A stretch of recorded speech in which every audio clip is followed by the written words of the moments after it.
We have reached the final at 2019 USA Ultimate Club Nationals. Here in San Diego, we wrap things up in the mixed division. San Francisco Mischief and Philadelphia Amp, both teams going for their second national titles. Amp, the defending champ from a year ago. Mischief won more than a decade ago.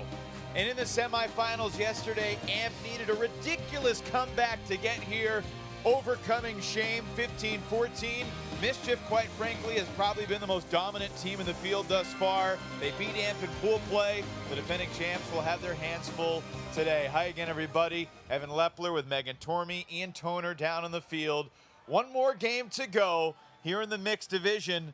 What's the roadmap for Amp? Mischief has been dominant throughout the tournament. Amp has to pull the pieces together. They've shown moments of brilliance at this tournament, but they've also showed some vulnerabilities that are completely within their control. So they have to dial in as a team and decide, we are going to be mentally on point all game if we hope to stand a chance against Mischief. I mean, you're right. They've been up and down throughout the weekend. San Francisco Mischief, well, Amp led Mischief 10-6 before Mischief closed on a crazy run to finish pool play undefeated. Andrew Barry is the new head coach of this team after Kevin Dollar-Smith led the team as a captain for so many years. They won 13 years ago in Sarasota. They had Lexi Zalk from Boston Slow White. She has national championship experience, and in her first year on the team, she's their leading goal scorer. She's been an absolute spark for Mischief. She's able to maneuver around the field with ease. She's very quick.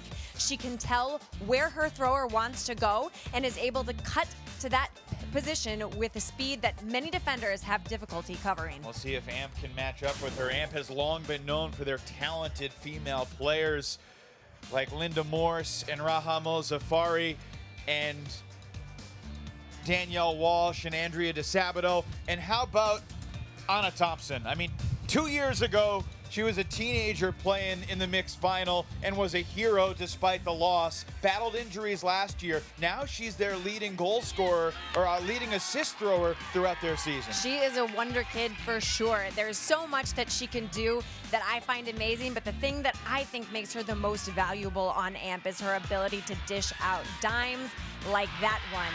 There are a number of times that Anna Thompson gets the disc, grounds herself, and absolutely uncorks a long throw that really helps Amp spread the field. That was the dramatic clinching throw to Paul Owens, who has caught the Universe Point game-winning goal in both the quarters and the semis for Amp. Philadelphia trying to go back-to-back. Mischief trying to spoil Amp's Sunday. Mixed final from San Diego coming up. The USA Ultimate National Championships are brought to you by Discraft, home of the UltraStar, the official disc of USA Ultimate. Now featuring an updated website to make ordering custom discs easier than ever. Visit Discraft.com for all your custom disc needs. Quick look at the starting lineups for the San Francisco Mischief squad that is undefeated so far at Nationals. Zal Crawford, Schumacher, the tall Bryden in the cutting core with Ben Feng.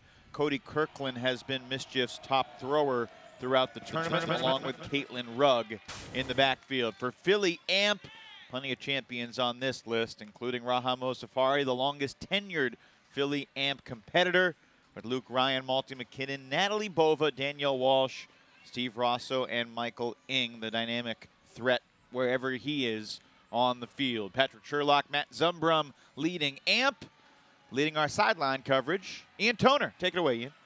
Thanks, Evan. Talked to Patrick Sherlock before the opening pull today, and he mentioned the keys to the game for Amp. Number one, his O-line defense. He wants them to prove that they can grind points out and get the disc back if they do turn it over. Number two, he wants to see stiff marks from everyone across the board. He wants to challenge the Mischief throwers in the wind. We also spoke with Mischief coach Andrew Barry, and his keys to the game were much more theoretical and less tactical.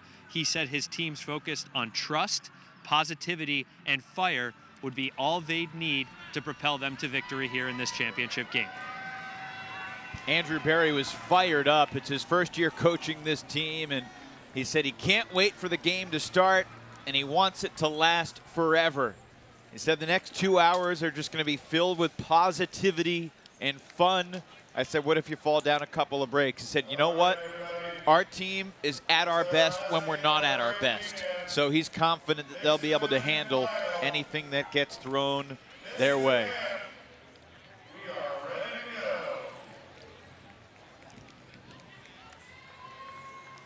Amp, it's a small miracle that they're here, considering they went 1-2 in pool play. The one game they won, they were down 8-5 at the half to Montana Moondog.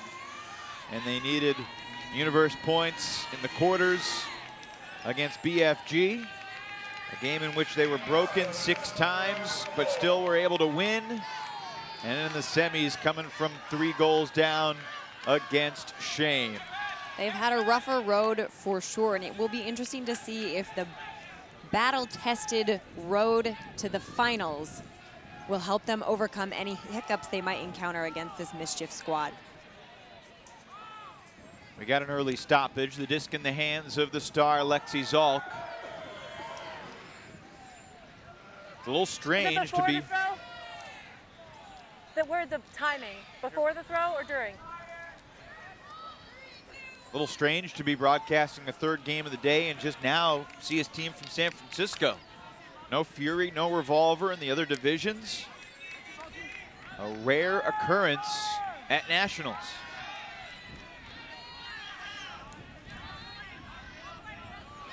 First turnover of the game, off the hands of Gina Schumacher.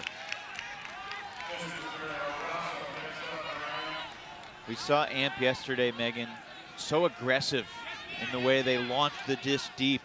And it worked for them for a good portion of the game against Shane. Yeah, when their cutters were coming from the middle of the stack, starting their cuts from the middle of the stack, the timing worked out beautifully. Later in the game, there were a few hucks that didn't connect as perfectly as they did early in the game, but it does set an important standard for stretching the field for Amp. Errant throw on the backhand. Mia Bladen, former Slow White teammates with Lexi Zalk. Throwing through the contact, this is Schumacher. Zips it in there. Matt Crawford puts some air under it, and it's snagged for the score by Kirkland. Michael Ing was closing in, but not fast enough. 1-0 Mischief.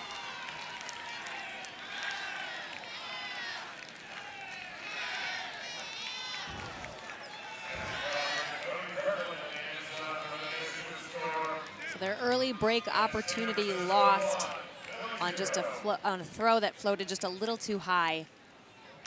And here we see not only the great find from Crawford, but the great execution. As we've mentioned before, the wind has been a slight factor in this game, or in these finals, I should say. And he puts just enough spin that it cuts out and back towards his receiver, Kirkland, but doesn't put too much flick, sending it out the back. Megan, you were down in the field throughout the men's final.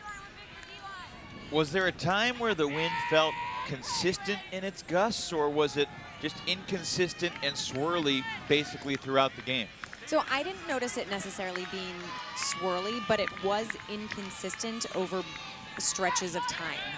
There would be a couple of points where it was definitely stronger, and then a few points where it was less of a factor. So it was difficult to gauge from point to point exactly what that X factor was going to be.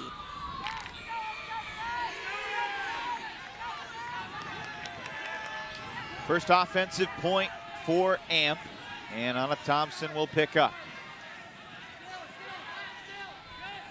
Launching deep on the first throw of the game, and that is in the end zone to Paul Owens.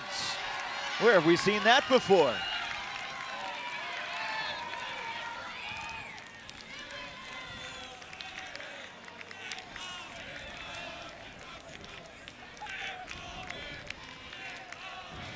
That throw definitely had enough spice to make the distance, but it was a bit of a tricky read. You notice that Owens had to do a turn in the end zone while his defender was zeroing in to get himself into position to catch it.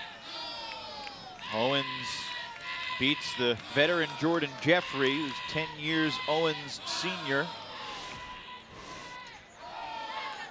Owens, 20 years old, currently a student at University of Pennsylvania.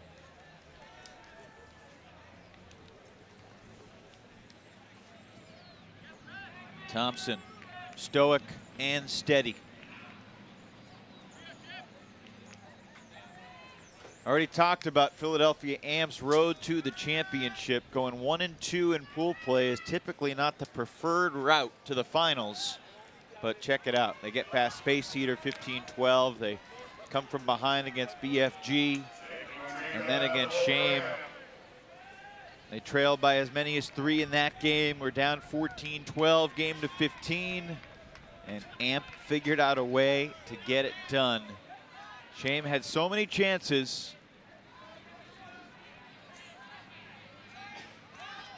Lexi Zalk. Pretty good defense from Amp, and that's basically a coverage sack. Zalk just launches it into the end zone. You know, high stall throws are best with a lot more air underneath. If you know you're just putting it towards your end zone, hoping that one of your teammates can run out underneath it, you want to put as much air underneath it as possible. That fell a little too quickly for anyone in the stack to adjust and make a play on it. Raha Mozafari.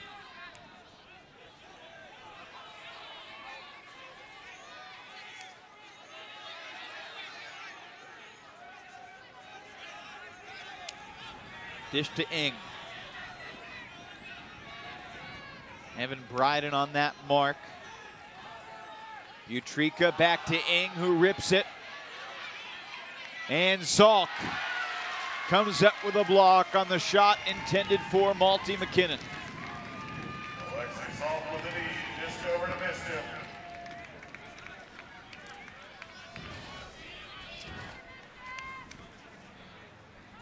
I like how Ing set himself up for power position, enabling him to make that throw. I feel like McKinnon could have done a little bit more to attack that disc. Fourth turnover of the game, 2 per side. To the end zone, and the disc would not hang up long enough for Zalk. She never left her feet.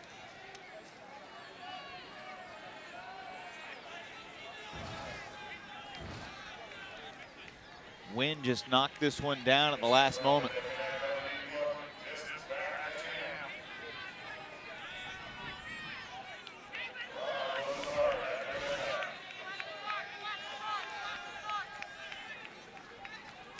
Again, the Amp possession begins with Mozafari hitting Ing, and now the deep shot goes up. And there was certainly some contact. Eric Nardelli unable to make the catch, bumped by Cody Kirkland. And now the call retracted, and it'll be Mischief's disc. Call is retracted. Cody Kirkland with that lead for Mischief.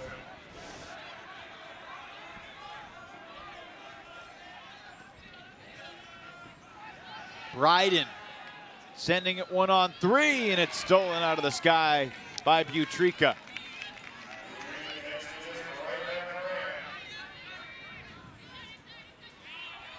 Five turnovers on this third point of the game.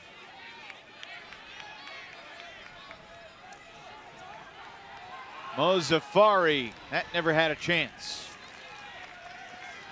All turnovers have been Huck attempts. Both teams having difficulty figuring out exactly how to execute those longer puts in this wind. Ben Feng the block for Mischief.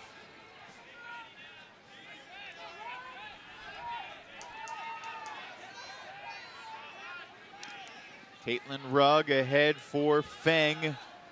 That disc to the end zone's gonna work. Lexi Zalk with her first goal of the final. And after 3 turns per side, Mischief holds.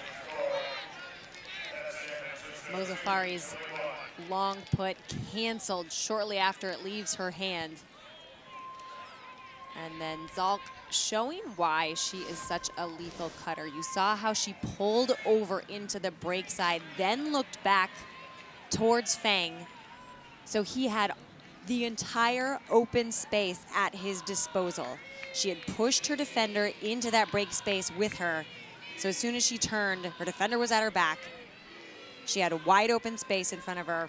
Fang had quite a bit of room to work with. Mischief 12-10 over Moondog, 14-10 over Snake Country, last year's semifinalist. And then coming back from 10-6 down with a 8-2 run to beat Amp in pool play. Not really challenged in the bracket. They jumped out to a pretty good early lead, played a good game against Dragon Thrust, who kind of had a similar weekend to what Amp had in a lot of ways. Dragon Thrust, a lot of expectations, a lot of history, a lot of talent, plenty of good stretches, but just lacking that consistency. And that's what you need at Nationals. You need to be sure that your game plan can be executed under continuous pressure. There are so many opportunities during the regular season to have 1 or 2 games that you can count on winning with at least a little bit of ease. But at Nationals, you know everything's going to be a fight, or is likely to be a fight. Mott looking for Thompson, but there's a foul. And it appears Emily Prater does not contest.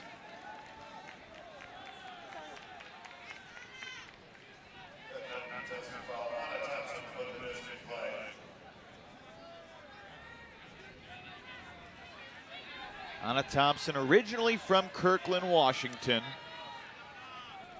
Went to the University of Pennsylvania. Part of the U24 mixed team that won a gold medal in Perth, January of 2018. And We're here. such a promising young talent.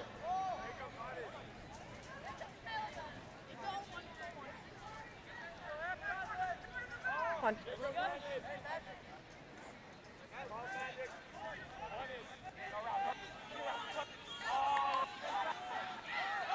This disc going up, Thompson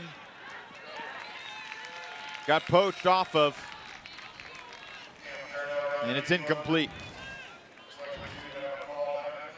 There was a call on the throw, so this may be coming back.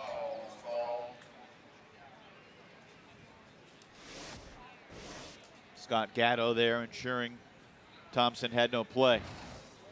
We can come to resolution as a contested foul, or you can come to me. I'm going to contest the foul. Okay. Contest. Coming back. What was your stall? So you had said 2? So we'll sing 3. Let's wait. We're not in on 3. In on 3. Hey, that's good, Bob. Everyone set? Stalling 3. Maybe Owens caught the edge of Jeffrey's foot. Back to live action. Bobby Roos sending Owens, and there was a crowd. No one can make the play.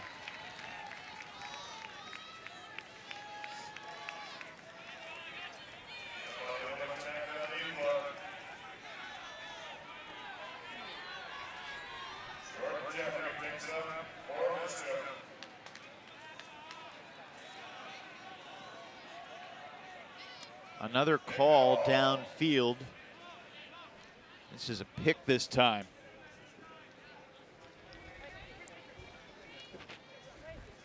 Let's wait. They're not ready yet. Mischief was a semifinalist in Rockford in 2016. The year Slow White won it all. Also a semifinalist back in 2012. This is Mischief's first appearance in the final since they won it all in 2006, beating Boston Slow White 15-11. Amp holds after a turnover per side at 2-2 as the sun breaks through the clouds again.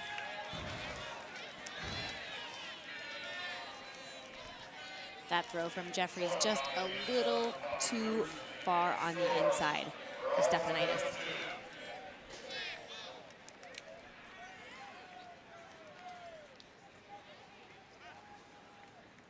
Mott taking care of business with a nice upside down throw.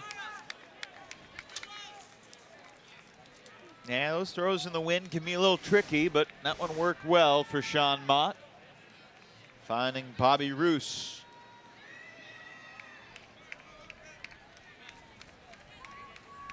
Bruce in his 5th year with this AMP program, originally from Allentown, Pennsylvania. Sean Mott has played in the men's division with Philadelphia Patrol. Played with the Garden State Ultimate, based in New Jersey as well. He's been a nice fit with this AMP team. Joined last year, part of that championship run.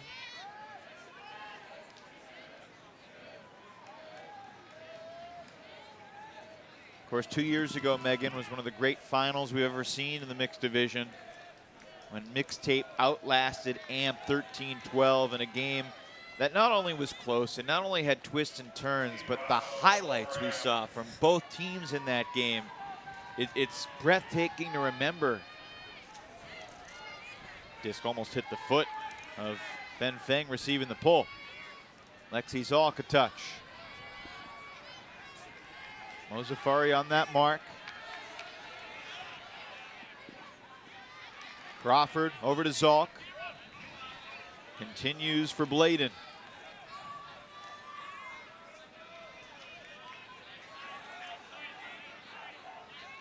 Asked Andrew Barry, the coach of Mischief, what's been the story of the weekend? He said joy and trust. Everything's coming together.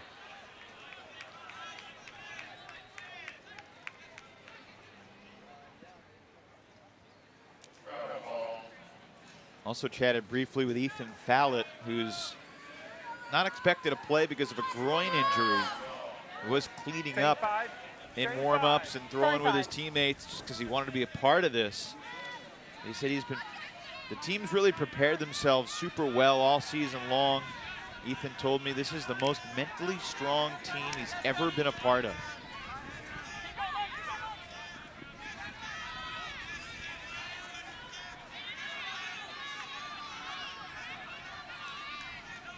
Back to Kirkland.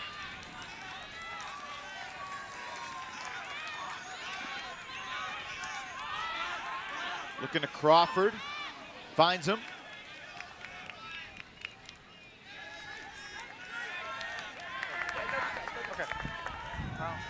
Foul, no contest. Still on one.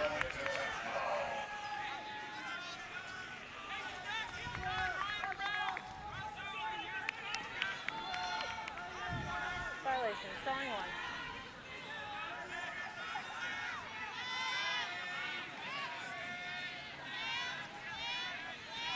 Nice job by Mozafari, sealing off with the mark. Kirkland floats it up there. And that was not wise. Spencer DeRoos gets a piece of it. And then Rosso just hucks it deep to nobody.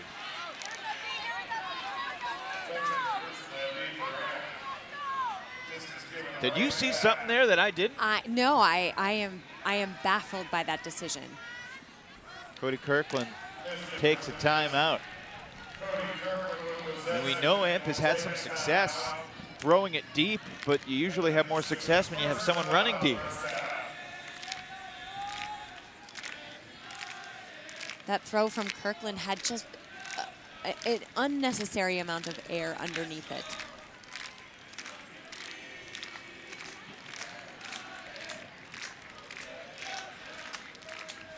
Heck of an effort from DeRoos.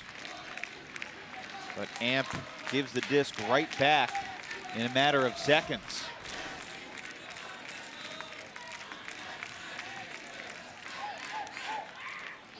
Megan, did your Public Enemy teams come across Mischief this season? No, we did not, sadly.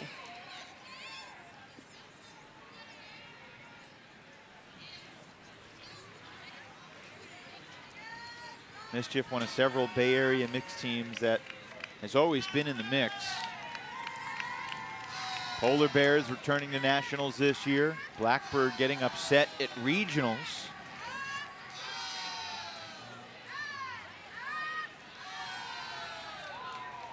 There was a very impressive stretch. You know, from 2005 to 2012, you had 4 different Bay Area mixed teams win national titles.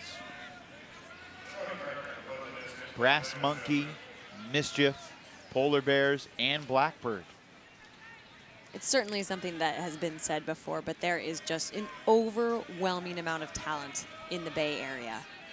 And it's funny because most of those teams weren't really built to be long-lasting teams. They were just thrown together for various reasons to compete, play the series, and then you make it to nationals, and then you make the semifinals, and all of a sudden it's like, oh, we should do this every year.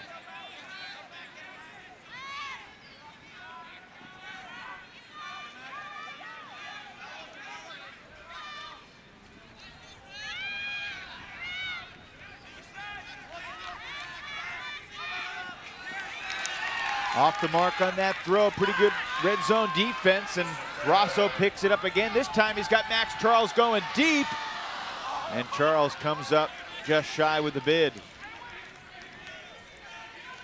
And this is what we saw a bit of later in the game against Shane. Amp taking the idea that had been successful for them, but just not executing it well enough.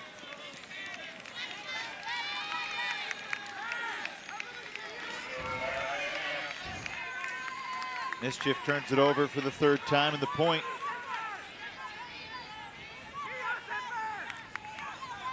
Max Charles, maybe one more stride. And he might have gotten there if this could float a little bit more.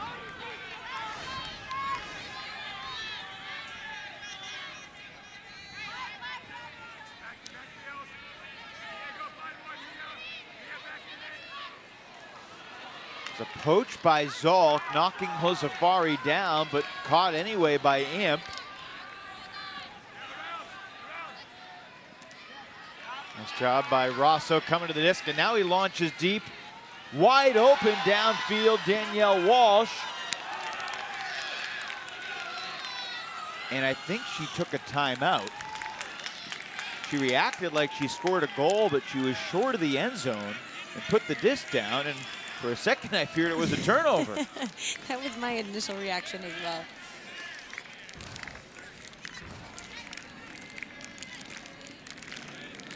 Third time's the charm, this point for Rosso. There's a clear timeout call. Megan, we talked about it yesterday, the different dynamic between AMP 2018 and AMP 2019. 3 new captains this year for Philly AMP. Linda Morse, Steve Rosso, Danielle Walsh are the 3 new leaders. Never before have they had multiple new captains from one year to the next. Usually they transition one new captain in. Says it's been a challenge to adjust, to understand the certain responsibilities. You've talked about how hard it is to be a captain. It's a lot to focus on. And I think that from the outside looking in, it's pretty easy to see that there have been some struggles within the AMP system. But clearly they have built a solid enough foundation that they can still find themselves in the finals at nationals. Out of the timeout, Walsh hits Mozafari. And Philly AMP has the finals first break.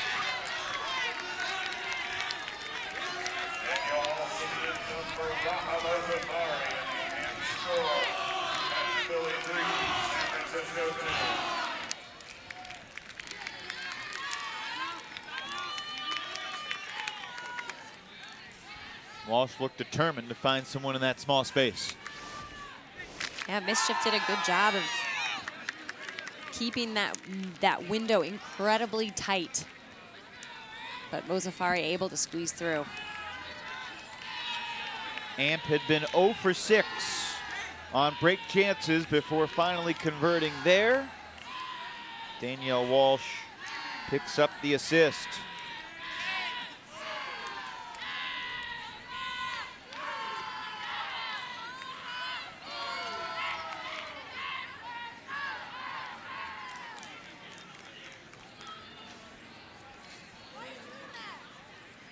Mischief 0 for 1 on break chances at the moment.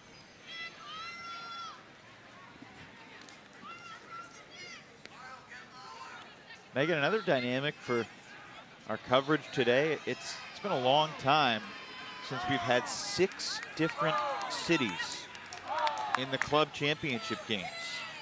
Boston and Toronto in women's,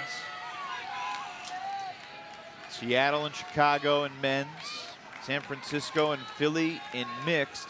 And they're all good ultimate communities with history and traditions to their own right.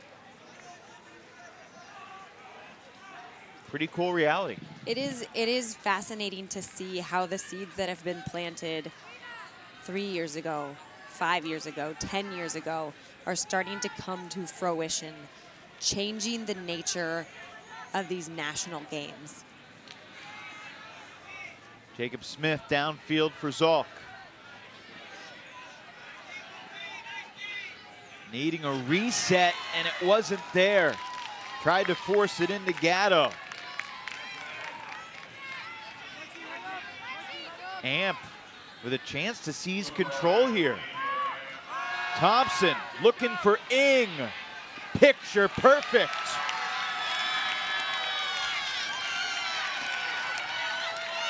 Another gorgeous put from Anna Thompson on a national championship stage.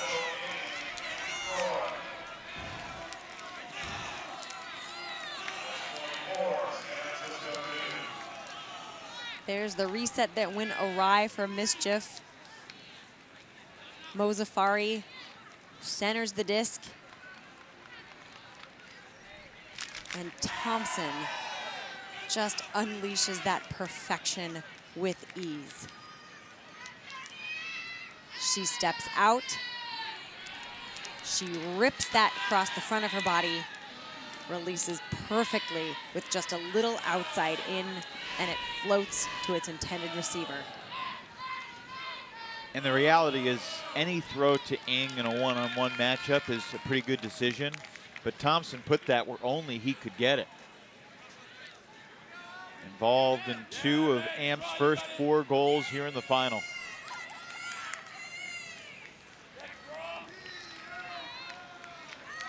Ing and Thompson both remaining on the field for another deep point. Matt Zumbrum is assisting Patrick Sherlock this year.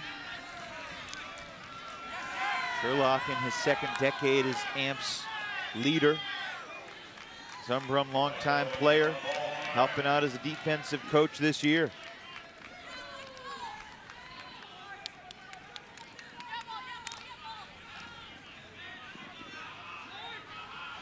Important spot for Mischief right here to stop this Amp rally.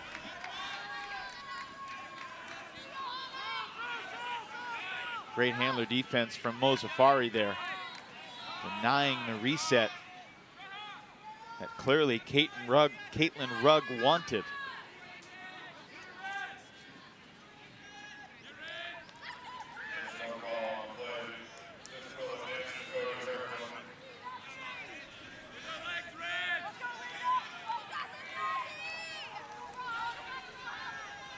Finally, Rugg gets the disc. Mozafari tries to prevent that backhand around, but the inside flick lane was open for Ben Feng. Beg your pardon, that's Matt Crawford.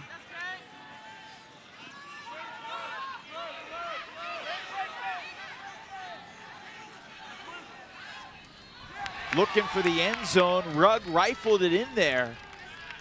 Foul was called on Thompson, and they'll converse. Well, that was a high stall count throw that went off because of Luke Ryan's denial defense. Just as we saw Raha put on intense pressure on Rugg, denying the reset, it has made things very difficult for Mischief. Okay. Foul, come to the observer, no foul, no foul.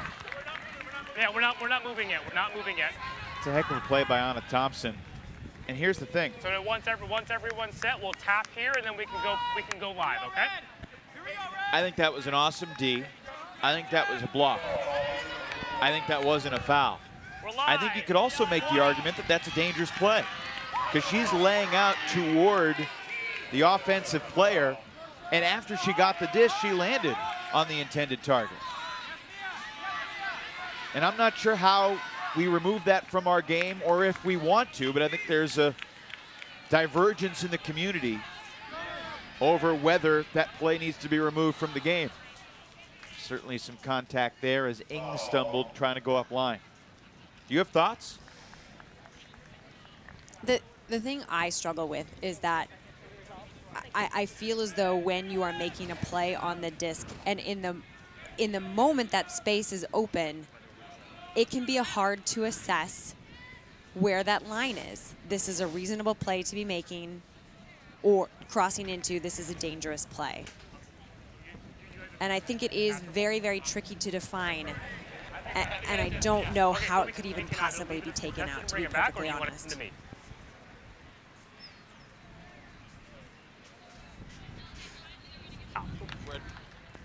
You'll have it right here, yes. From our replay, it may have looked like Ng tripped over his own feet, but the observer upholds the foul call on Ben Feng.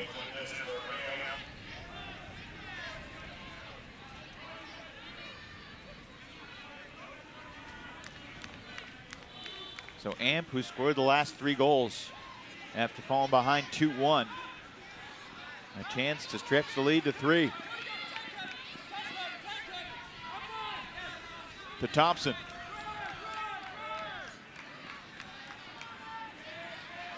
Really good handler defense from Feng, but downfield Mozafari gets free.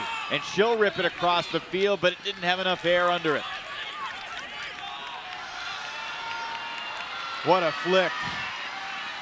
It sailed about 70 yards in the air, but it lands incomplete out of the reach of the racing Gina Schumacher.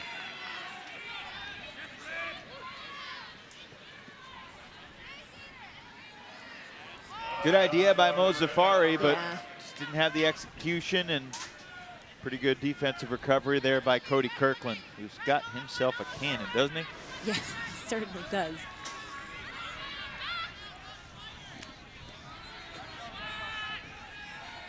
Low throw from Ng, scooped up by Luke Ryan. Back to Ng.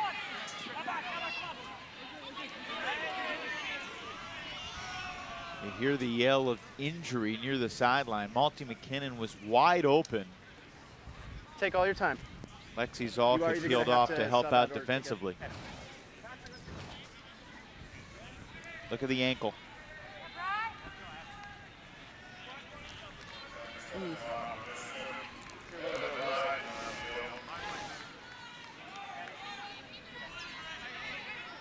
Evan Bryden steps in. Ben Feng trying to walk it off on the sideline. Okay, fellas, go ahead and get started, please. It's a... McKinnon right back to Ng.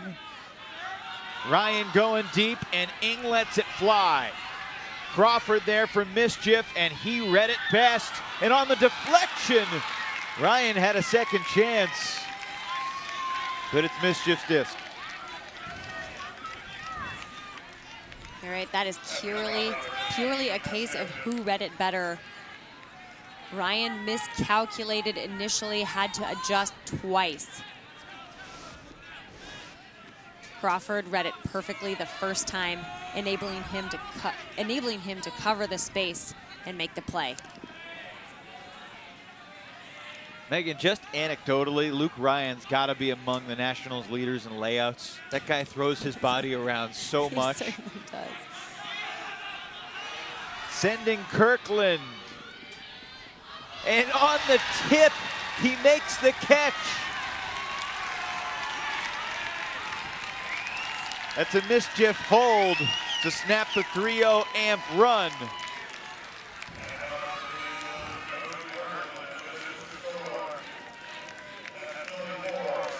Would have been more impressive if it was an intentional tip. Yeah.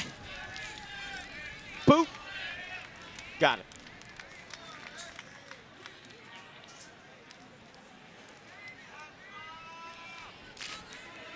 Nice throw by Crawford. Yeah, watch him keep an eye on the disc as he pops it up. Never loses sight of it for a second. Mott sure close to getting a piece of it himself. Yeah, which makes Kirkland's effort even more amazing. He had Mott at his back, tipped the disc, was landing, all those things happening simultaneously, but he kept his eye on the disc.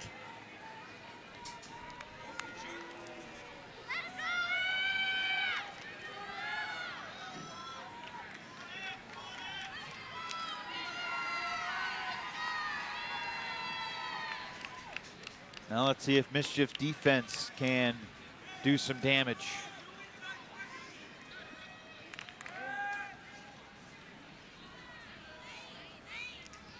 On Amp's first O point, a converted turnover 3. On Amp's second O point, Philly turned it once but got it back, punched it in. This is Amp's third O point of the game. Mischief's had just one break chance so far. Amp is 2 for 10 in the break department.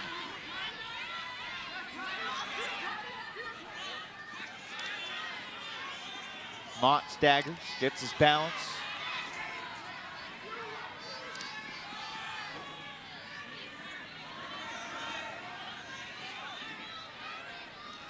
Andrea DeSabato. High throw, snagged beautifully.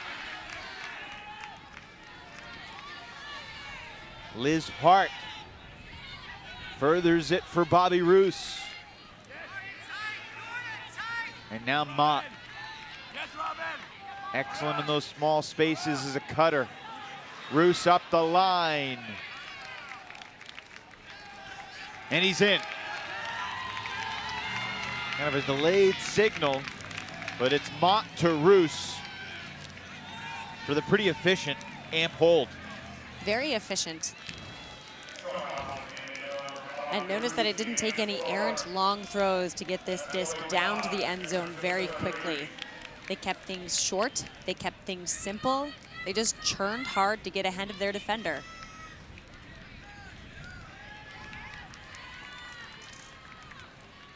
Nice job from Roos keeping his foot in bound as he made that catch.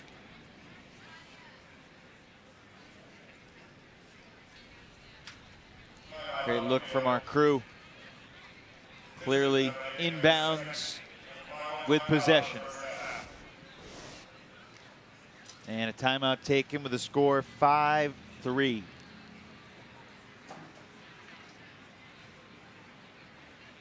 Ian, am I crazy or has the wind died down a little bit? You're not crazy. Things are much calmer here. You also mentioned how much cooler it is when we were talking earlier in the broadcast.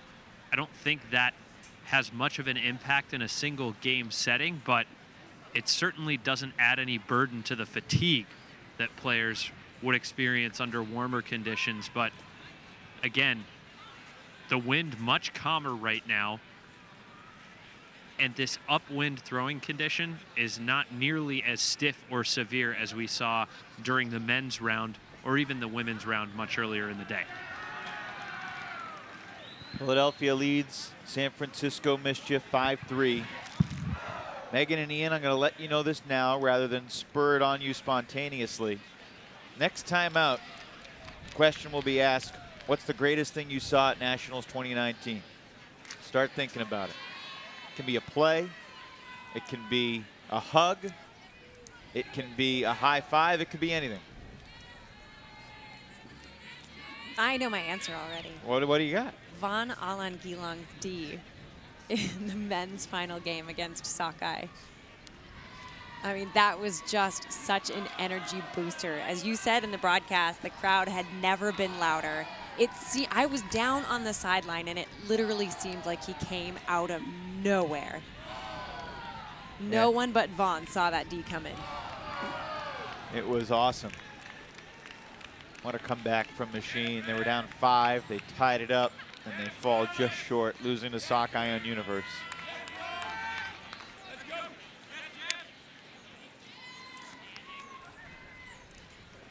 Spencer DeRoos set to pull. 22-year-old out of Cornell.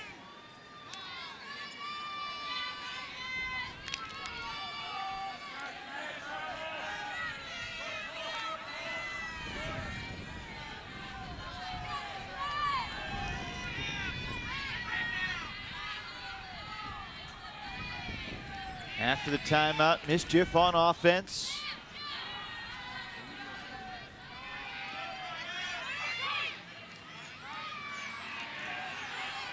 Pretty good downfield defense. The shot goes up, and it was well adjusted to by Kirkland. Zolk back to Kirkland, and up the line, and Lexi Zolk has another score.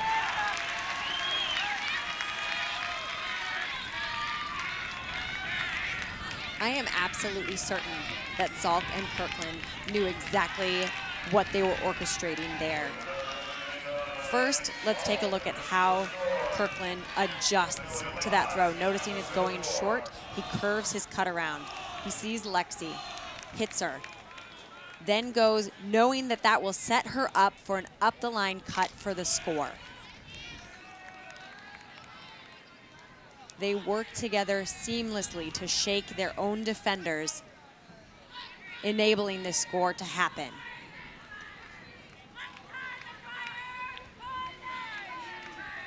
Two very intelligent players working together to create a play out of nowhere that is unguardable.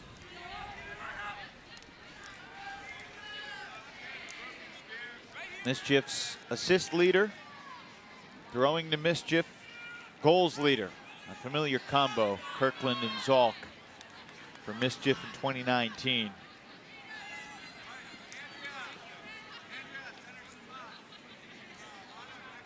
(5-4) first half. I think Philly Amp certainly had its ups and downs a year ago on their way to the title. And they don't feel quite as powerful as they did a year ago. And they had Carolyn Normile and Nikki Spiva, Calvin Trissolini.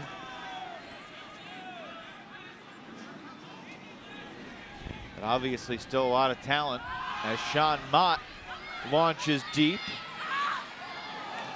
Acrobatic attempt by Hart, but unable to haul it in.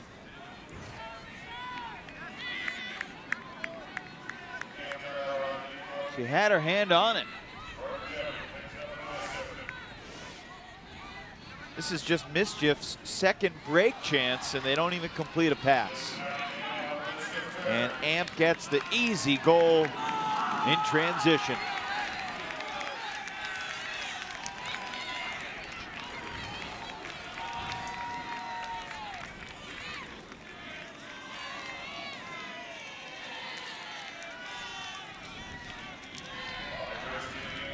Owens quick to capitalize on that Mischief mistake. Cuts straight for the end zone, wraps around to the open side.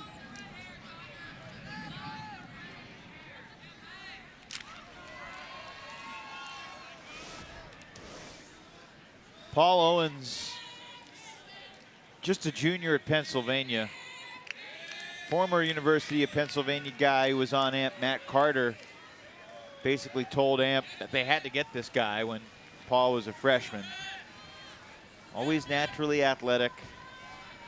Really good at guarding bigger resets, Coach Sherlock says. He's 5'10", but plays bigger than that, in part because he's got a wingspan of a guy who's about 6'4".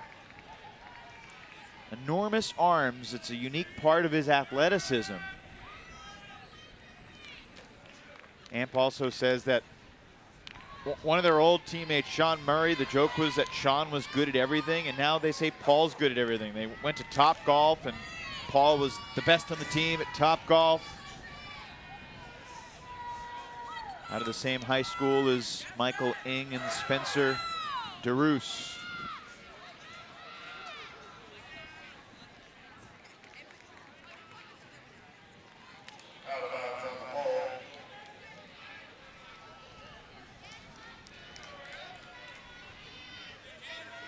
That's Radnor High School. which has had a player in all 3 championship games today, an alum. Trent Dillon from Sockeye, Radnor High graduate, and Hannah Henkin from Brute Squad, a Radnor High alum.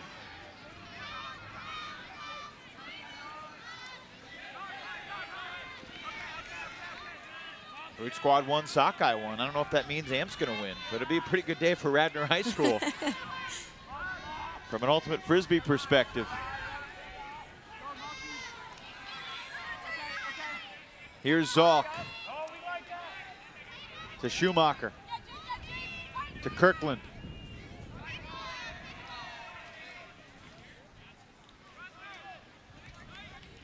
It's worth noting Ben Feng had played every O-point early in the game, and he has not returned to the field since tweaking his ankle. Still see him on the sideline. He still has his cleats on, so that's a positive sign. Kirkland tells Bladen to clear. Jenny Wong. And one more throw into the end zone. Bladen dishes it to Schumacher. And just like that, Mischief right back within a goal at 6-5.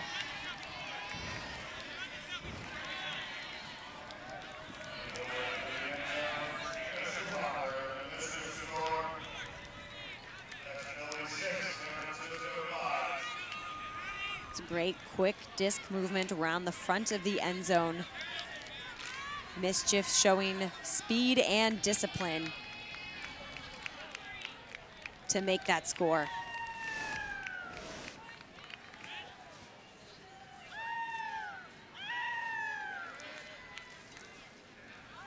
Gina Schumacher, originally from San Diego, went to UC Davis.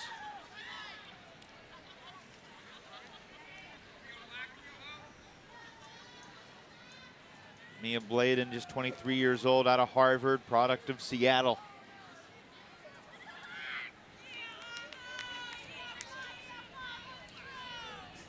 So it feels like Amp's had more break chances. That's obvious, quantifiable. Feels like they should be up by 2, 3, or 4, and it's just a 1-goal game. Yeah, they have squandered some opportunities for sure. It looks as though some of the hiccups on their offense have settled themselves. Now Amp has to dial it in and focus on conserving the disc and attacking when they get a block.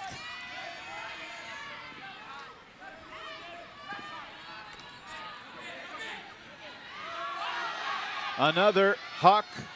That's a beauty. Owens on the goal line, resets, and scores.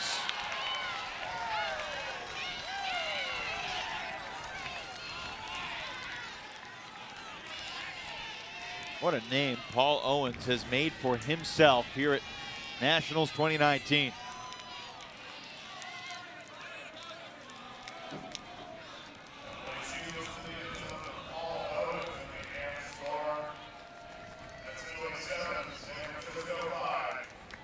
Shields picks up the assist, just floating it ahead to number 88.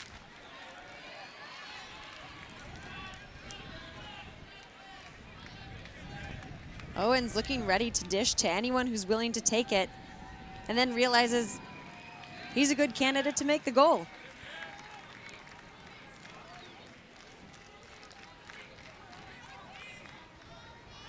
From this position, all he has to do is cut in, gets a nice little dishy over the top from Shields.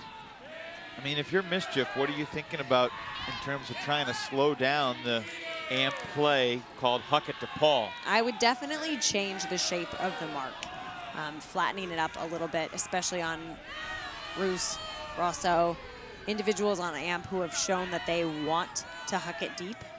So just make them have to change the angle of their huck. Push their arm out a little bit wider, step out a little bit wider. That will increase the chance that the throw will not go off exactly as intended. Ben Feng is back on the field. That's good news for Mischief.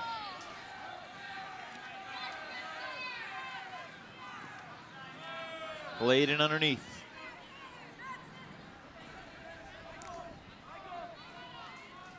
Alti McKinnon has the Lexi Zalk matchup. Zalk not involved in the play yet on the near sideline. And an AMP player shaken up in the middle of the field after a collision with Evan Bryden, it appears.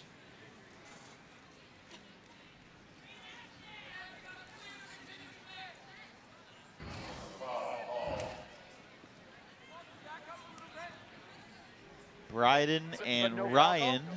Just an injury. Okay, so just an injury call. And because there was contact between the two of you, you are entitled to stay in if you want. Okay, just an injury. If it's a non-contact injury and you call the injury, you got to leave the game, at least for that point. If there's contact involved with the opponent, you call an injury, you are allowed to stay.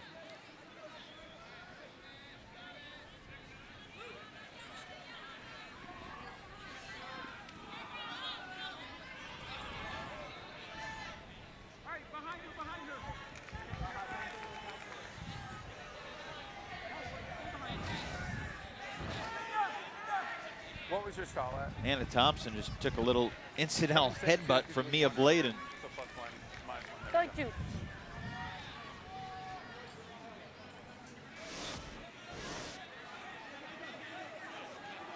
Try to tell everybody, Ultimate Frisbee is a tough game.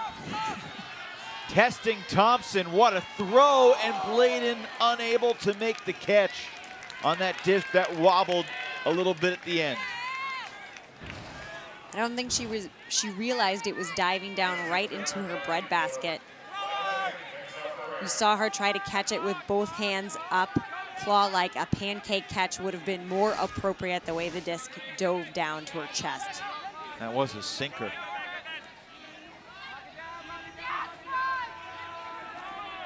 Amp 70 yards away from taking it to half. McKinnon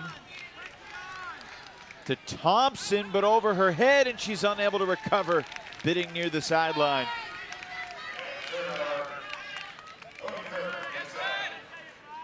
Tell you, if Anna had made that catch cleanly, she was launching long. Yeah. You could feel it coming. Bladen with a clap catch and a dish and a Mischief score to Evan Bryden. Amp was cruising upfield trying to take half 8-5. Instead, Mischief inches within one again.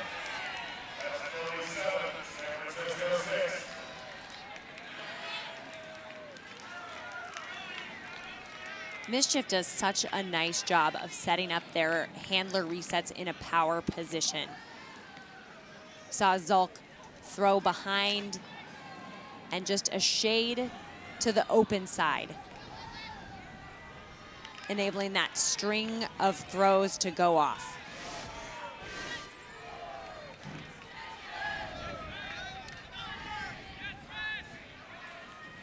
Evan Bryden out of UCSB, played in the men's division with the Condors.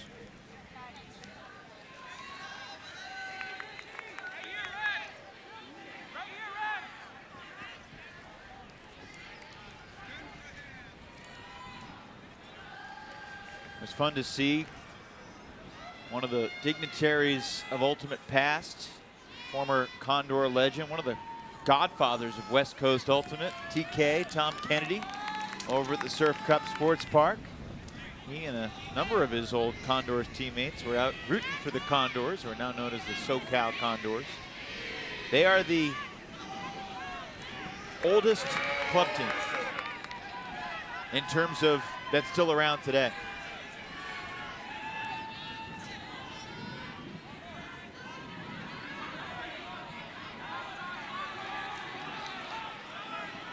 Reset to Mott. Back to DeSabato.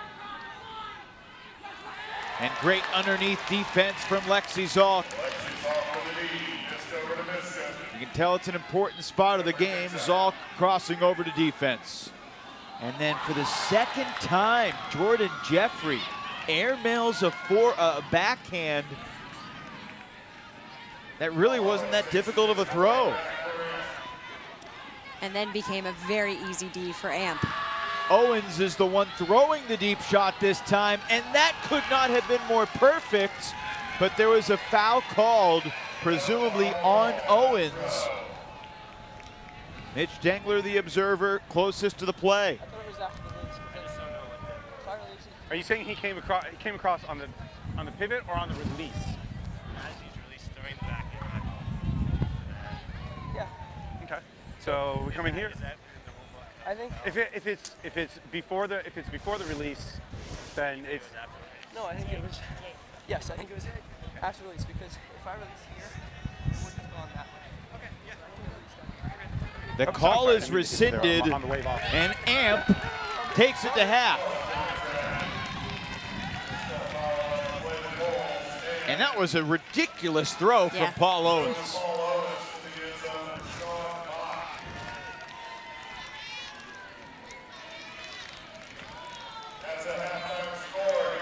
That is a beauty.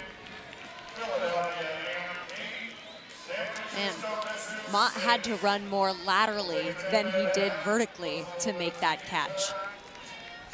That's how cross field that huck was.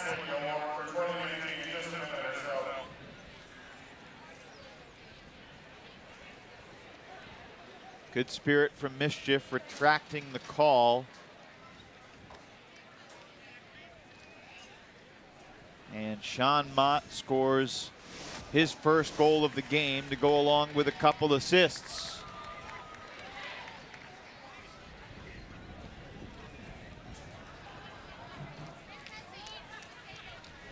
Philly Amp leading 8-6. Mischief coach Andrew Berry with our Ian Toner. Thanks, Evan. Coach Berry, your O-line had a few longer points than it wanted there in that first half. What does it need to do to clean things up in the second half? I'd like to start out by giving a big thank you to Anna D-Tube Nazaroff for all her support this year. You're the best, Mad Dog. Thanks so much. So I think that the long points, we kind of grind through those. I love the long points, actually. We just weren't able to punch in a couple of these downwinders, and they were. So I think that game plan is pretty much the same as we go into the second half. One bright spot of your offense has been the play of Lexi Zalk. It's her first year on the team. How has she been able to integrate so well with all your other offensive pieces? We just really, really focus on tight lines at practice and getting the same groups of people working together again and again and again. And she's brought a tremendous amount of experience and culture fit to our team. It's been wonderful. When you faced off against Amp in pool play, you were trailing at halftime. Yeah. You've staged a comeback against them before. Sure. What do you need to do here in the second half? More joy, more energy, more love for each other. The fire's going to come. I'm really loving where we're at, actually. I'm loving where we're at. Coach Berry, thanks for your time. Good luck in the second half. Thank you. Evan and Megan, back up to you. He said the three tenets of his team culture: trust, positivity, and fire. And they know they can come back against Amp, as they just said. They've done it before, but it's Amp leading 8-6 at the half in the mixed final. We're at the half in the mixed final with Amp leading Mischief 8-6. Philadelphia looking for its second consecutive national title. They're in the finals for the third year in a row. And in this first half, Mischief's offense just wasn't nearly as clean as Amp's was. Amp capitalized on some opportunities. If they capitalized on all of them, they might be up by 5 or 6 right now. Mischief hanging around, but Amp is in control. Yeah, the errors and miscues that we've seen from Mischief have been large enough that the lead would be enormous if Amp had not let those opportunities slip through their fingers. They still showed some versatility, some greatness in the way that they were pushing themselves to the break side, cutting to the open side for the score. Amp has had some miscues with their long games, and then they've had some absolutely beautiful connections like Thompson to Ing. You know, Andrew Berry talked about love and trust and enjoying each other. Every team talks about that. Matt Rader talked about that after the Sockeye win. It gets you to a certain point. Mischief needs some of its better players to step up. Lexi Zalk's been involved. Cody Kirkland has had some nice throws, but a couple mistakes from Jordan Jeffrey and some other of Mischief's standout players from throughout the season have been relatively quiet. I agree, and I think as a team, they need to step up that defensive intensity to generate more opportunities for their D-line to score if they want to close the narrow gap that exists at present and eke ahead of AMP.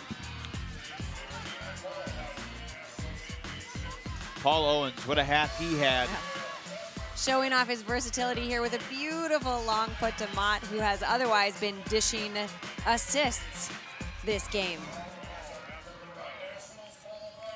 AMP with an 8-6 lead, up a couple of breaks, and they will receive to start the second half in just a few minutes. Ian Toner will chat with an AMP representative as they go for their second title in a row when we return. To halftime of the Mixed National Championship game here in San Diego. AMP leading Mischief 8-6 at the half. I'm joined by AMP head coach Patrick Sherlock. Patrick, Anna Thompson, big impact there in the first half, scoring, earning blocks back. What does she bring to your team? She brings about personality, confidence, preparation, and talent. Personality most of all. It's infectious and it leads everyone else in what we want to be as players. Another great young player for your team, Paul Owens, just 20 years old, but he's been such a talented goal scorer. What has he done to get himself ready for this moment? The last few weeks, he beat us all at Topgolf. He was excellent body surfing the other day. He's just having a good time and competing and enjoying being at Nationals. That all just translates perfectly to the ultimate field. I think so. It looks good for the first half. What's the message to your team as we come out of halftime and look ahead to the second half? We're looking to bring a little bit more attention to some nuances on the marks and stick with our game plan and trusting each other, enjoying each other, giving to each other, and receiving what we need from each other too. One more half standing between your team and a championship. Thank you so much for your time, Coach. Just another half to play together. It's going to be great. Coach Patrick Sherlock, thank you for his time. 8-6 AMP here at the half. One more half left to go to decide a mixed national champion.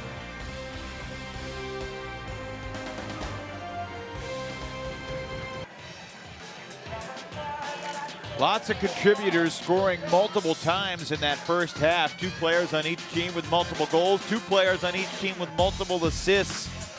These are 2 teams making that. Let's talk about their depth, but the cream is rising to the top right now for both Mischief and AMP. Yeah, as things are not quite coalescing the way that either team would expect, we're seeing greatness from Ing, Thompson on the side of AMP. Lexi Salk is doing an amazing job of keeping the offense moving.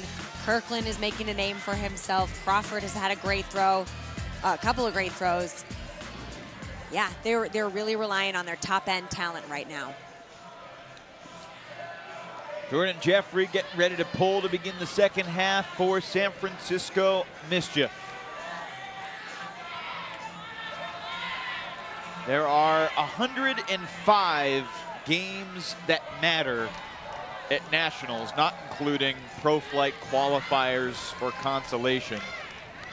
24 pool play games in each division, and then 11 elimination games in each division. So this is the final half of the 210 halves that you will see each year that matter at Nationals.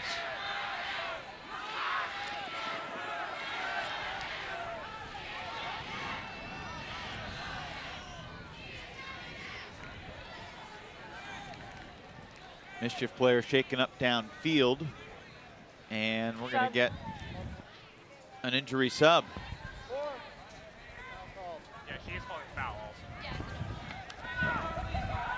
Uncontested foul downfield.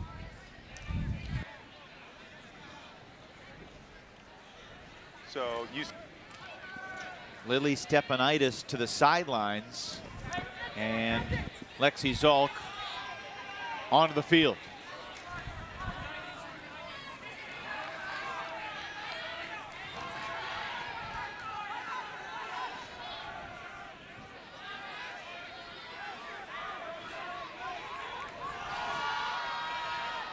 Sean Mott goes up for the disc, making Bobby Roos look good with that flick huck.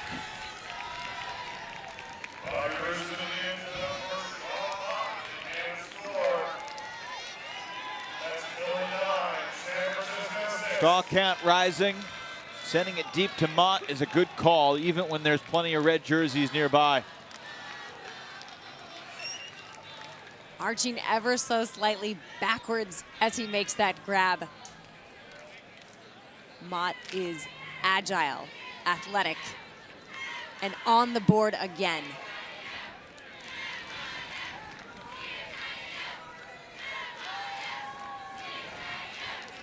That's a great grab. He's got hops, there's no question about it. Amp's O-line, which has not been the strength of the team throughout this tournament, has played really well here in the final. They've only turned it 3 times as an O-line so far in this game.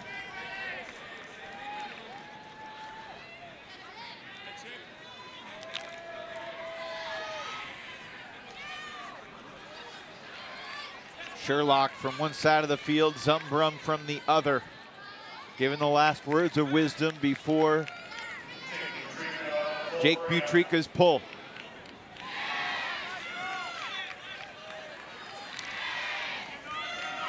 Well, if Amp wanted to recreate the circumstances from pool play, they'll let Amp score here and then fall behind 10-6, because that's the deficit that they overcame on Thursday.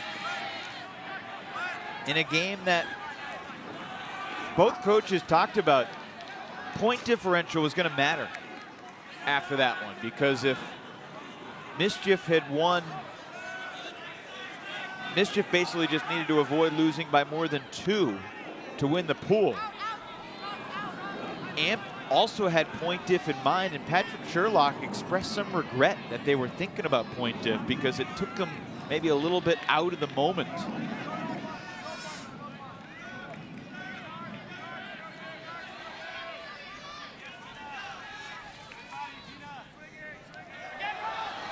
A mistake from Schumacher. Just off the mark with that reset. And Ing will pick up, marked by Crawford. Laser beam to Butrika. Ing now bolting downfield. His defender Crawford was playing behind him, but now Ing comes back underneath, and he'll shoot it deep to the back end zone line and inbounds.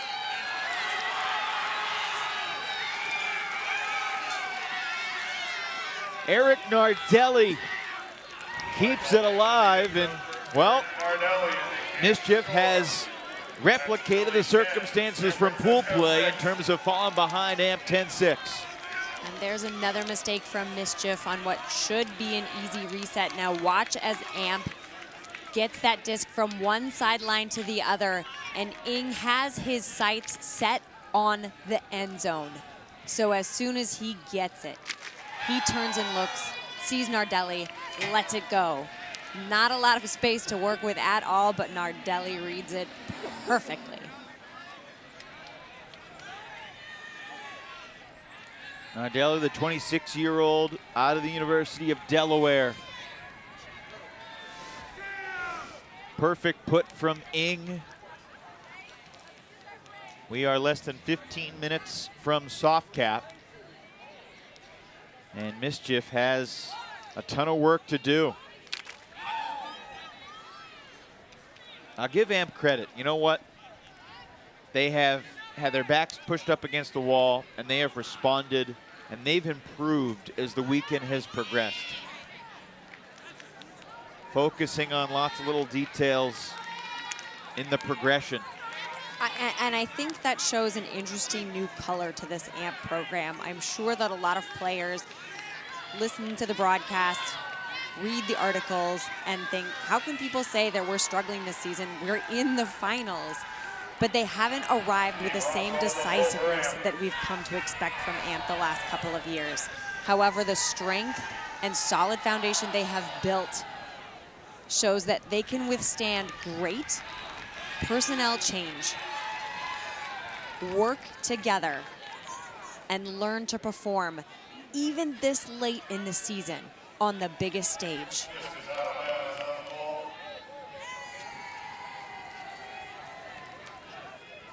Pole sailed out of bounds. It was looking really good until the wind caught it late. That disc sails a little bit. Zalk runs over an Amp defender. Is that Danielle Walsh on the ground calling a foul? Yes. Now, this is one of those situations. Zalk is in her spot, or I should say Walsh is in her spot, and Zalk just kind of runs her over. Yeah.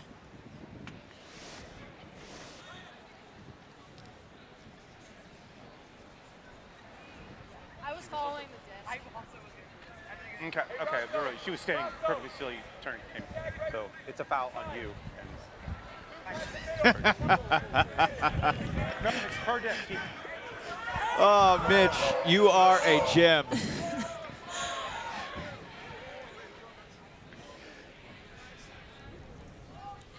Moving things along here in the second half of the mixed final. Allow me to take that disc and redistribute it appropriately. Game on.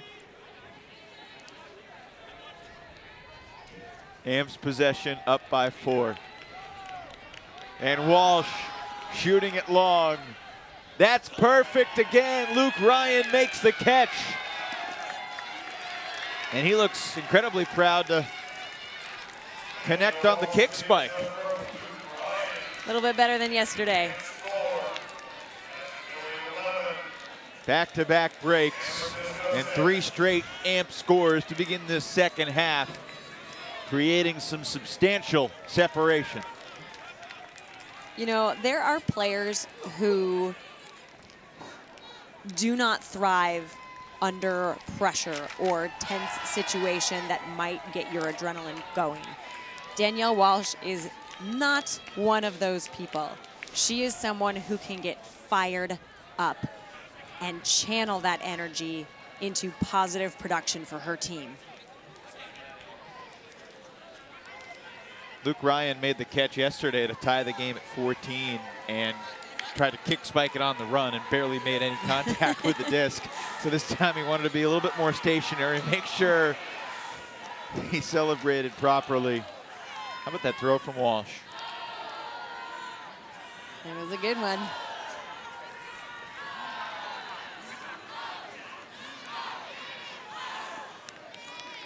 After losing on Universe 2 years ago in Florida to Mixtape, Amp got revenge with a brilliant performance in the finals last year, 13-8 over that same Mixtape squad.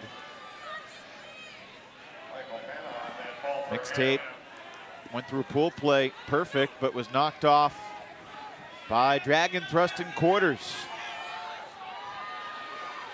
That is not going to work. A little too much on the shot intended for Schumacher. Lately, when Mischief has given Amp the disc, they have not gotten it back, Nagels. Yep, Amp has been holding it sacred following a Mischief turnover. We have seen a final score of 11-6 so far today, but this one feels a little different. Another gorgeous throw. Morse runs it down. Yeah, Sockeye led 11-6. Machine came all the way back, but now it is 12-6 Amp.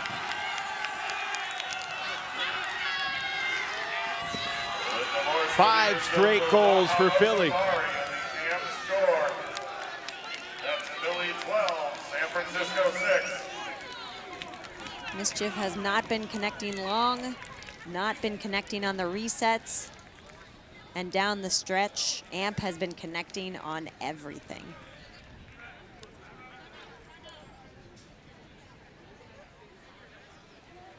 Nice inside break from Linda Morse. After Raha easily shakes free of her defender. It was a hold to finish the first half, a hold to start the second half, and now 3 breaks in a row.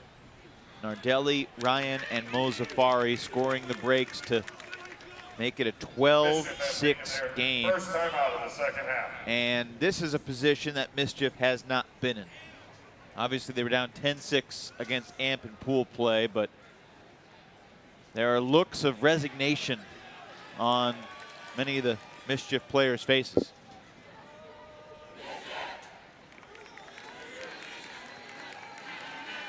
Down at the other end of the field, and fair to say they're enjoying themselves.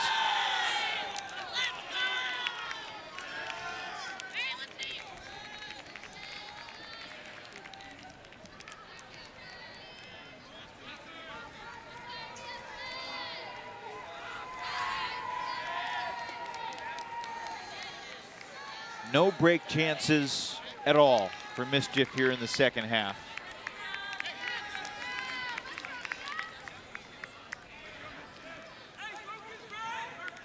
Amp and Mischief met once during the season. Mischief beat Amp 15-10 at the US Open. Amp during the season went to the Boston Invite, long-time tournament held in Devens, Massachusetts in late June. And they went missing way more players than they usually would be going to a tournament. They didn't expect to play great, and they did. They beat Wildcard. They beat Exist, who went to Nationals last year. They beat Snake Country. They beat Slow White. That certainly set the tone, gave them a great confidence. The Mischief loss for Amp was their only loss at the US Open. Amp went 4-2 at the Pro Championships, losing to Dragon Thrust 13-9 in the final. And what was kind of a de facto home game for them. Zalk makes the catch on the sideline, ahead to Feng. And that shot to the end zone will work. Mischief snaps the long Philly run. And now they try to commence a comeback of their own.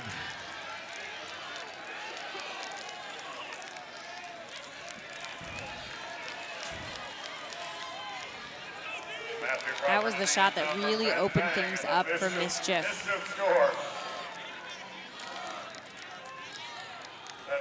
Some clever maneuvering and a nice throw from Crawford, but there was nearly an Amp D.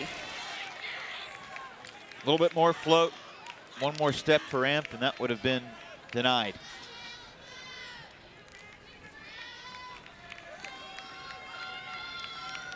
You know, Megan, we got to go back through the history books and through the archives. I'm not sure if there's been a national champion that lost twice on the first day of the tournament. It certainly doesn't happen often.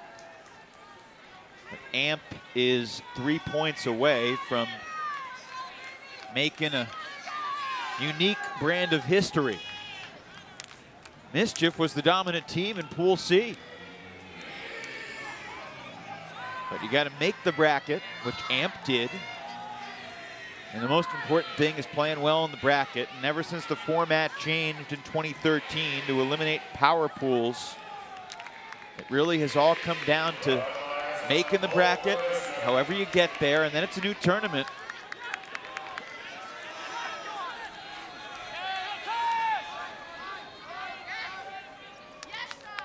Foul called on the mark.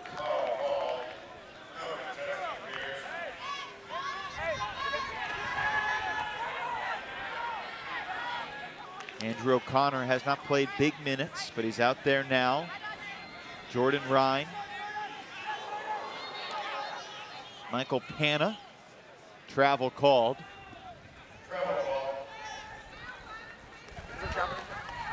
Coming back here, are you contesting Stuart a travel call? Keane is also out there for ruling Amp's is it's not O-line. travel, it's within 3 ground contacts. Stays on 1.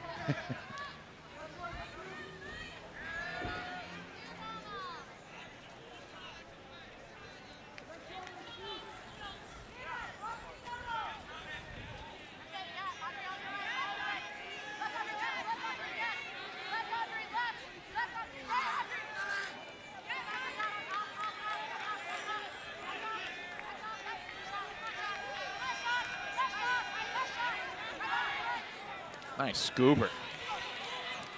Michael Pan, that was more of a chest pass with a disc upside down.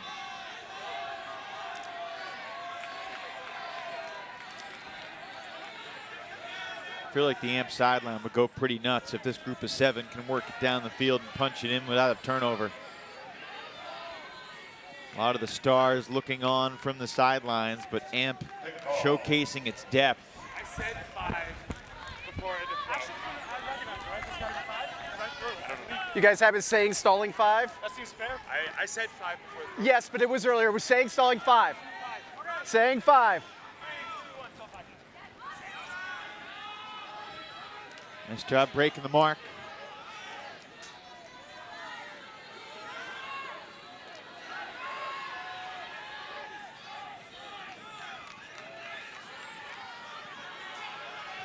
About 2.5 minutes away from soft cap. AMP might render that inconsequential.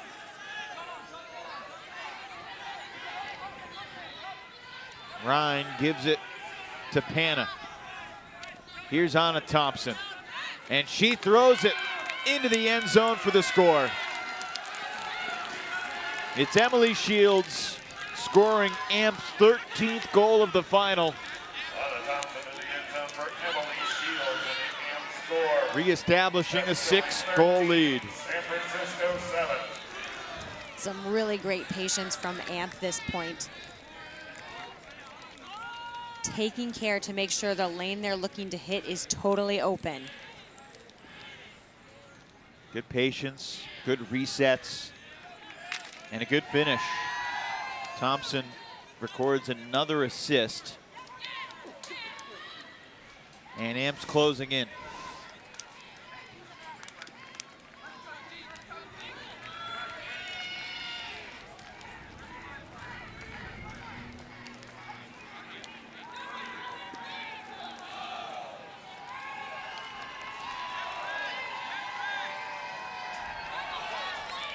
Still got her game face on, not cracking a smile yet.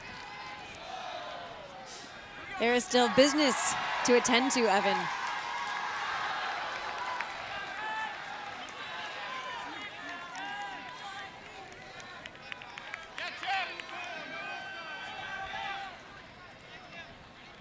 Ing ready to pull for AMP. Less than a minute now away from soft cap.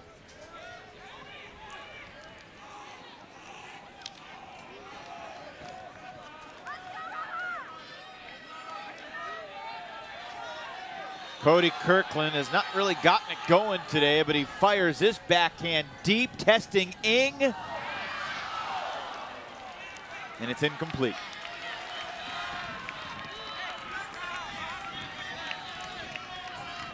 Mischief unable to connect on the deep look. Disco Intended for Evan Bryden. Michael Ing picks up. Ing read it well, and the trash unable to clean it up.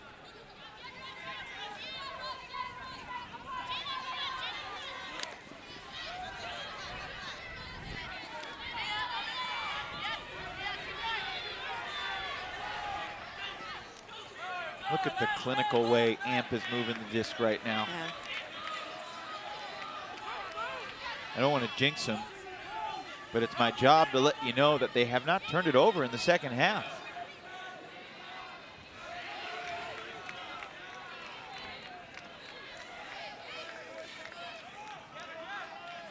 Mozafari fires deep. Natalie Bova got it!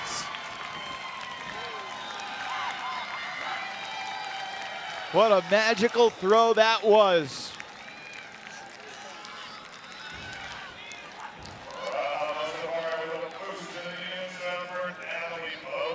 After Ing gets the D, the veteran Mozafari with the gorgeous deep shot to bring AMP to the brink of another title. Look at how much spin she puts on that disc, giving Bova plenty of time to read, react, and run it down.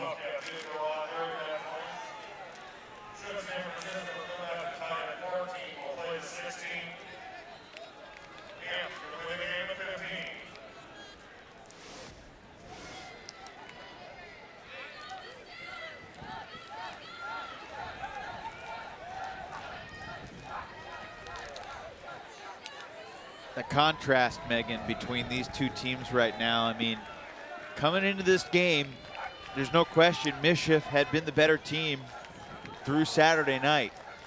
But on Sunday, there's no doubt about who has been the more efficient squad today.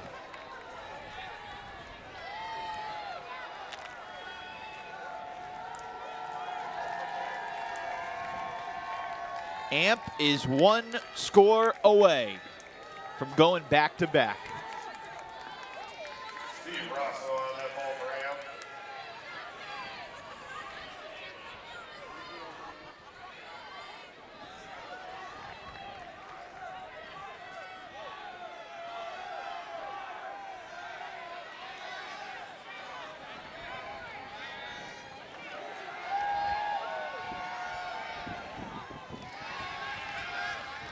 Mischief has only scored once here in the second half.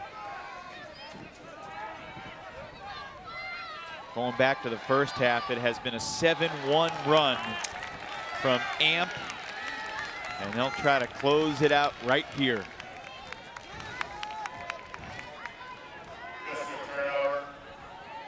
Thinking about this game, big picture, you have to highlight how efficient Amp has been. And on the flip side of the coin, Mischief has just made a lot of unforced errors. See if Amp can wrap up a perfect second half. This is going to be a tough one, but it is Amp's day, and well, there you go. Anna Thompson's got the disc. And another championship at her fingertips. Thompson with power position, shoots it to the end zone. And Mischief with one last play. One last gasp. Matt Crawford registers the block to keep San Francisco in it for the moment.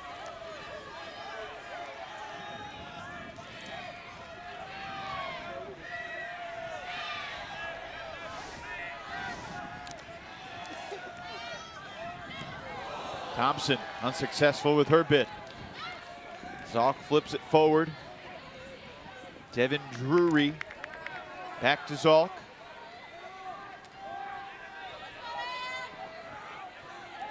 Jacob Smith.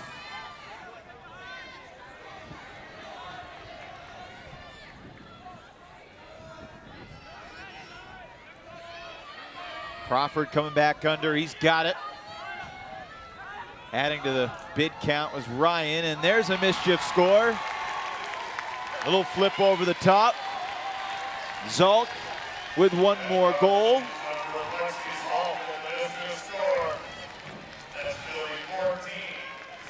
Long way to go, but remember that Crawford bid to deny Amp's glory for the moment.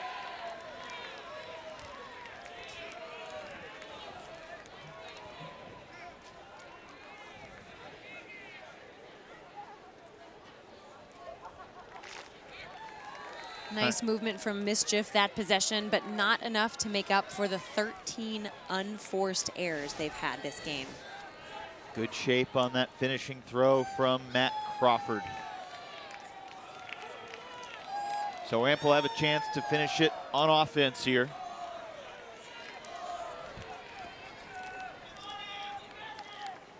Patrick Sherlock.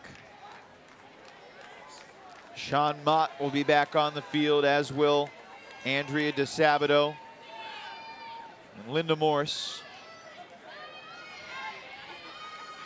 Take a look at what could be the final line of the game for Mischief.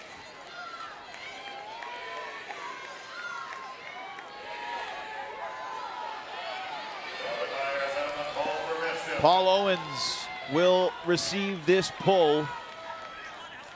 Will this be the group of 7 that clinches another championship for Philadelphia?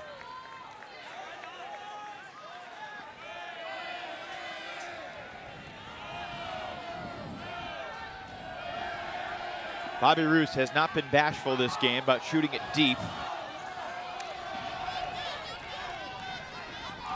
Owens threw it behind Mott. Bryden holsters.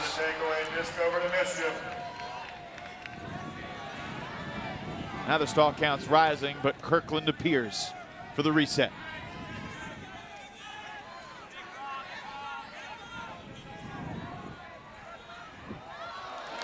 Unable to connect with Jeffrey. This goes back to Amp on the Mischief turn. Mott picks up to Morse.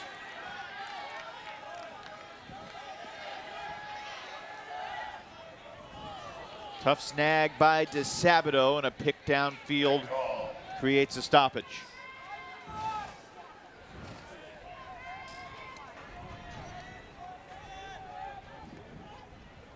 That is unforced error number 14 for Mischief. To the end zone for Owens. Mischief with strong defense again.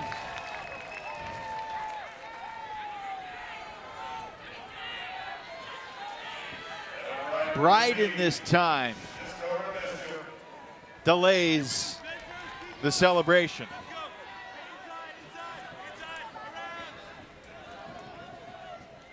To Jeffrey.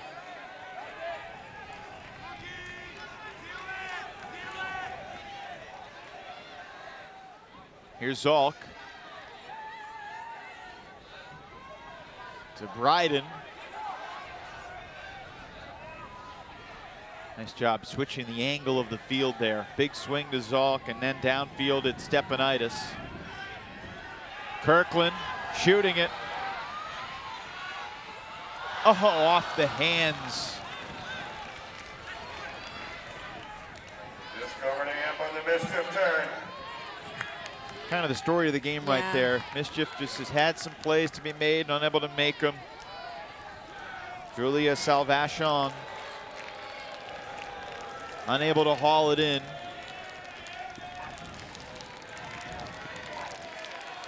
Timeout called by Amp. We have a timeout on the field. Amp have taken their first timeout in the second half.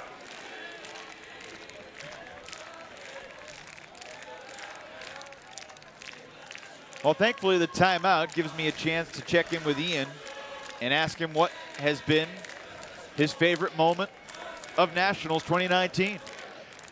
I think it's a combination of the emotions that we saw from Sockey's leaders after they won their semifinal last night against Ring and after they won the national championship earlier this afternoon. Last night, Dylan Freechild, so emotional in the interview with you, Megan, just appreciating how special the opportunity to compete for a national championship was.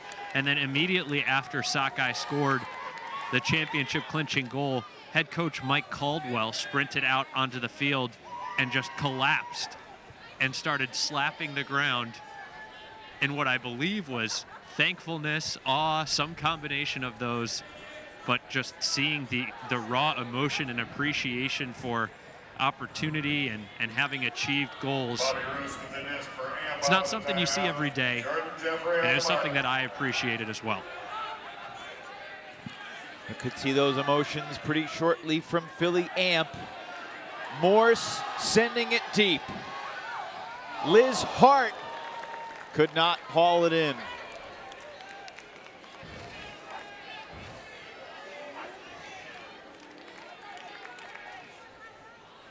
Heck of an effort.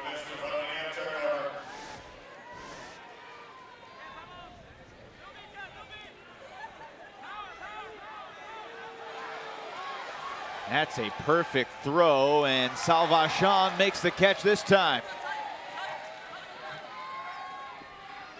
Bryden near the pylon, it's all. All right.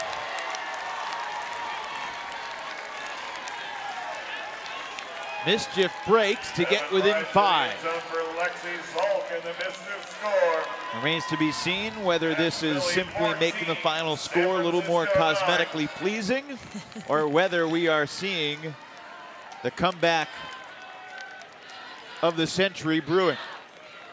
They are certainly not going down without a fight. And this has all started with the fantastic end zone defense that Mischief has been displaying. It's their first break of the game, Megan. They had been 0 for 5 in limited break opportunities, but now 1 for 6.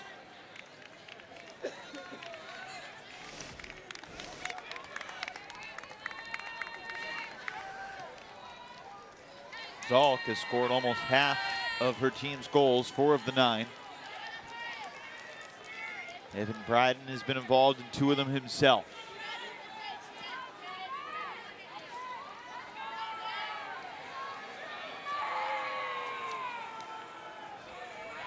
For Amp offensively, Anna Thompson, Jordan Ryan, O'Connor's out there again with Stuart Heen, Mozafari and Shields,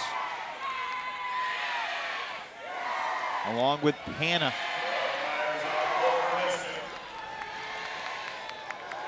You know, if Amp doesn't convert this one, then the nerves could really start to creep in.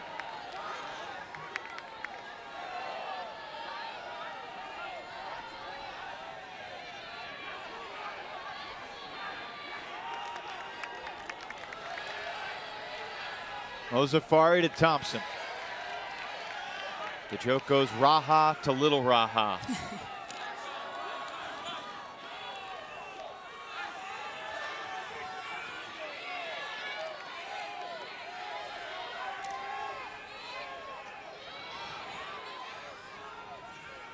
Here's O'Connor to Mozafari.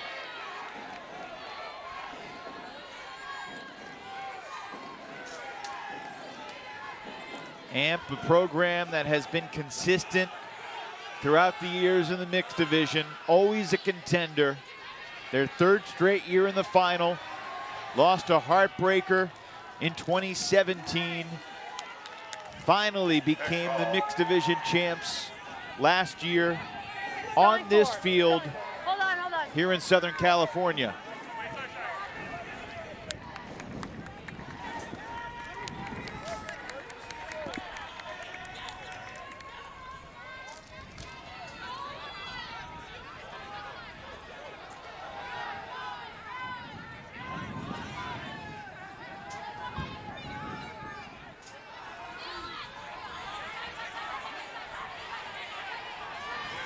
Mozafari calling for the reset. You know, the Mischief sidelines are still very much into this game. Demonstrating the fire that Coach Andrew Barry was referencing at the beginning of the game.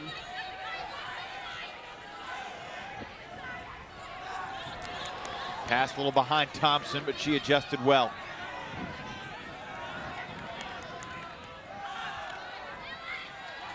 Mozafari back to Thompson. Taking advantage of the poach, it's Panna. The 32-year-old dumps it back, plays a little give and go with Thompson.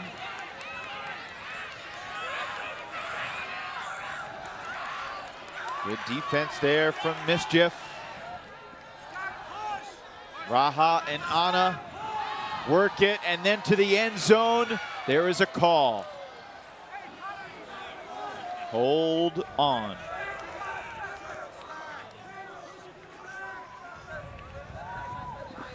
We have a foul called in the stack. What? I'm sorry. So she's saying that her feet tangled on my initial. Are you asking for a rules clarification or a ruling? She's saying I got tangled in her feet. It's the same situation that happened last time. I think I just started running here and she. Okay. So I'm gonna go. Okay. My ruling is, unfortunately, I could not tell who initiated the contact on that, so we're going to contest it as a contest, and it's going to go back here. Okay? Sure, Amp would have loved to win the game, but you don't want to win the game that way. Yeah, right, right. You want a decisive victory so that you can celebrate. Anna Thompson to put the disc in play. But on the restart, Bova is inbounds, and that'll do it. Another Philly special as Amp goes back-to-back here in San Diego. Anna Thompson to the end zone for Natalie Bova. And the winning score for Amp. That's a final here in this mixed division championship game. Thompson still liking the look of Bova. San Francisco Mischief 9. Running in. I'm sure that catch just a little bit closer to the sideline than Thompson would have initially liked. Very close, but looks like the ruling was correct. Yeah. And let the celebration begin for Philly Amp. Very different team with 3 new captains, a new assistant coach, 2 losses in pool play. And here they are on Sunday, getting ready to put new gold medals around their necks. Their 2nd straight national title. Philadelphia Amp wins the mixed crown again. Here in 2019, we'll have post-game reaction and wrap up the weekend when we return.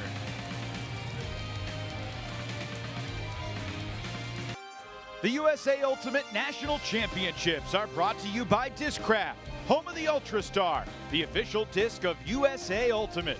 Now featuring an updated website to make ordering custom discs easier than ever.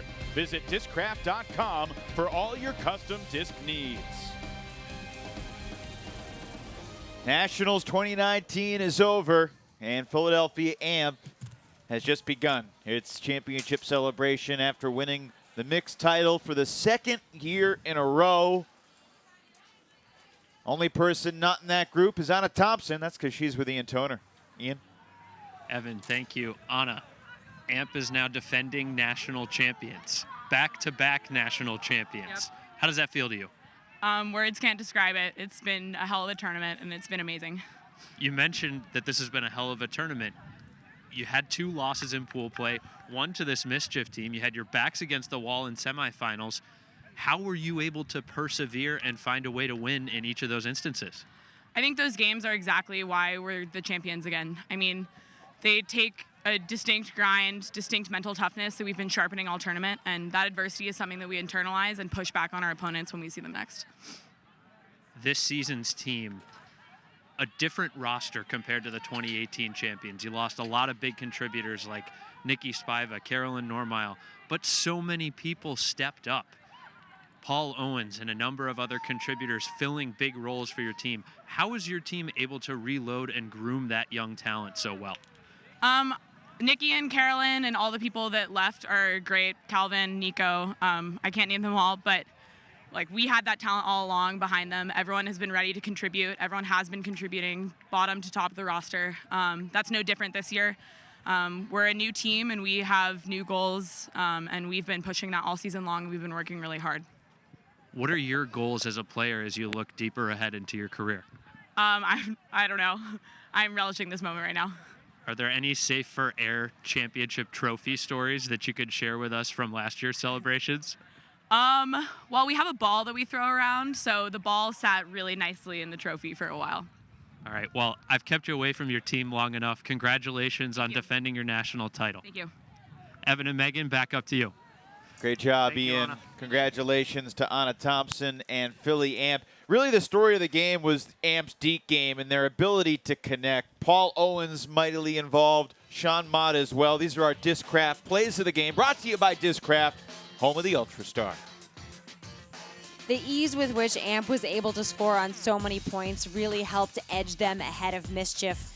Combine that with the unforced errors on Mischief's side, this game went easily the way of Amp. It was 7-6, Megan, and then all of a sudden it was 14-7. Gigantic run from Amp to basically put the game away. Mischief tacked on a couple late, and what at the time was just garbage time. And well, Amp needed Universe against BFG, Universe against Shame, and in the finals they run away with it. Take it back to back. What a tournament for this team. Anna mentioned it. The adversity that they overcame sharpened them for this moment. Your final thoughts on Amp and the weekend? It's really fascinating to take a look at a program like Amp that was so strong last year. You take away pieces that you would expect would make it a rebuilding year. And again, that foundation that they have focused on for so many seasons, grooming the youth, focusing on building team-wide buy-in, has enabled them to stand on the podium again this year. Wow, what a tournament it has been. Nationals 2019. Boston Brute Squad in the women's division. Seattle Sockeye in the men's division. And Philadelphia Amp wins it again in mixed. This is 7 years now that we've covered Nationals for you on ESPN3. And speaking on behalf of our entire crew, it has been our honor. What a year in Ultimate. UC San Diego and Brown winning college titles in Texas. And now Boston, Seattle, and Philly celebrate the glory. We think ahead to 2020. Hope to see you in Milwaukee Memorial Day weekend. College Nationals, it's just around the corner. But for now, that's it for College Nationals and Club Nationals in 2019. For Megan Tormey and Ian Toner, I'm Evan Lepler. From the bottom of my heart, it is a privilege and an honor. Hope to see you next year. So long, everybody.